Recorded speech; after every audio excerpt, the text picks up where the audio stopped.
They were strong, sturdy, and attractive, and they produced healthy children with ease, generation after generation.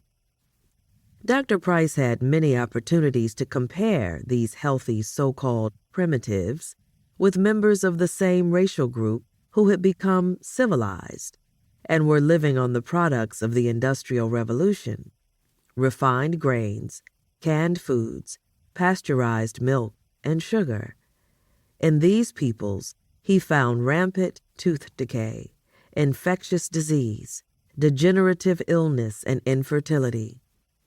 Children born to traditional peoples who had adopted the industrialized diet had crowded and crooked teeth, narrowed faces, deformities of bone structure, and susceptibility to every sort of medical problem.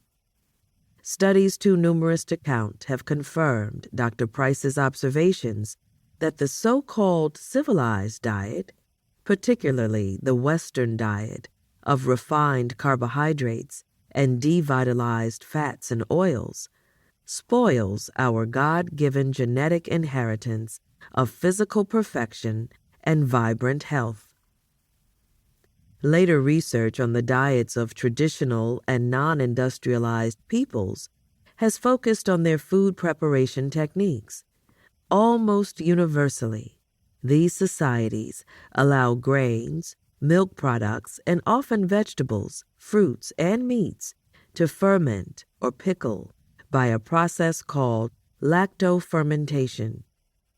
These pickling techniques preserve food so that they are available during periods of scarcity. But unlike modern preservation methods, which deaden and denature our foods, lactofermentation makes nutrients in these foods more available and supplies the intestinal tract with health-promoting lactic acid and lactic acid-producing bacteria. Another technique found universally in ethnic cuisines is the use of bone broths, rich in gelatin, as well as in calcium and other minerals.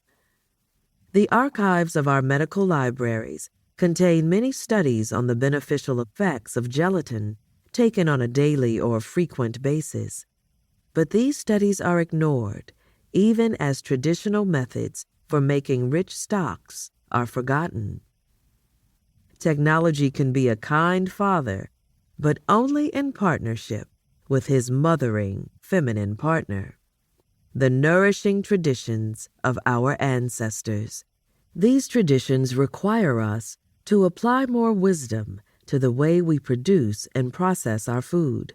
And yes, more time in the kitchen, but they give highly satisfying results: delicious meals, increased vitality, robust children, and freedom from the chains of acute and chronic illness. The wise and loving marriage of modern invention with the sustaining, nurturing food folkways of our ancestors is the partnership that will transform the 21st century into the golden age. Divorce hastens the physical degeneration of the human race, cheats mankind of his limitless potential, destroys his will, and condemns him to the role of under-citizen in a totalitarian world order. Introduction.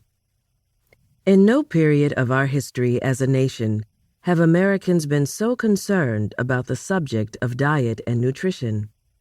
Yet, if we accept the premise that what we eat determines our health, then we must add the observation that in no period of our history as a nation have Americans eaten so poorly, a statement that the most cursory survey of current statistics can prove.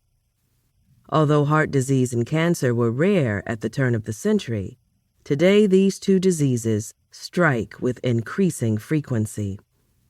In spite of billions of dollars in research to combat them, and in spite of tremendous advances in diagnostic and surgical techniques, in America, 1 person in 3 dies of cancer, 1 in 3 suffers from allergies, 1 in 10 will have ulcers, and 1 in 5 is mentally ill.